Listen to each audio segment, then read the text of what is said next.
Hello लोगोफोर, नोंथांमोनखौ आरोबाव आंनि बे गुबुन मोनसे गोदान भिडिअ बरहरबावबाय। आसा खालामो नोंथांमोना भिडिअखौ मोजां मोनगोन। भिडिअखौ जुदि मोजां मोनोब्ला अन्नानै चेनेलखौ साबस्क्राइब आरो लाइक खालामना खाथियावनो थानाय बेलनि आइकनखौबो अलाव प्रेस खालामना लाबानो जाबाय, जाहाथे नोंथांमोननि सेराव आंनि गोदान भिडिअनि नटिफिकेसनफोरा थाबैनो सौहैयो लोगोफोर।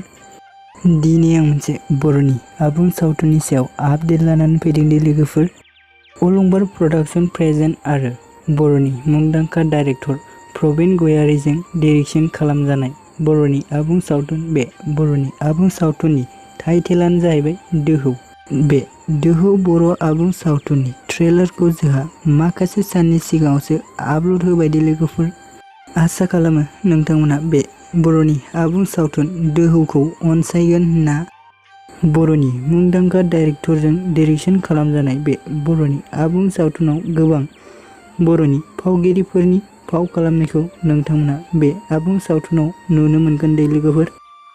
बे आबुं सावथुनाव नोंथांमोना गुबैयै फावखौ खालामनाय नुनो मोनगोन अलंबार, फुजा, प्रबिन, सोरां, उत्तम आरो गोबां फावगिरिफोरनि फाव खालामनायखौ बे आबुं सावथुनाव नोंथांमोना नुनो मोनगोन।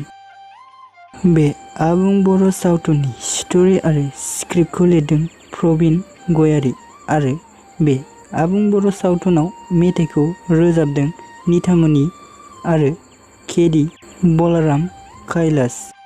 नोंथांमोना जुदि बे आबुं बर' सावथुननि अफिसियेल ट्रेलारखौ जुदि दासिमबो नायहैयाखै, अब्ला आंनि चेनेलनि गेजेरजों नायहैनो हागोन लोगोफोर। भिडिअनि लिंकखौ डिस्क्रिप्शनाव टाइप खालामना होनाय जादों। आंनि भिडिअफोरा माबा मोनसे गोरोन्थिफोर जालांब्ला नोंथांमोना निमाहा होबानो जाबाय आरो भिडिअआ माबायदि जादों कमेन्ट बक्सआव फोरमायहरनो दाबाव लोगोफोर।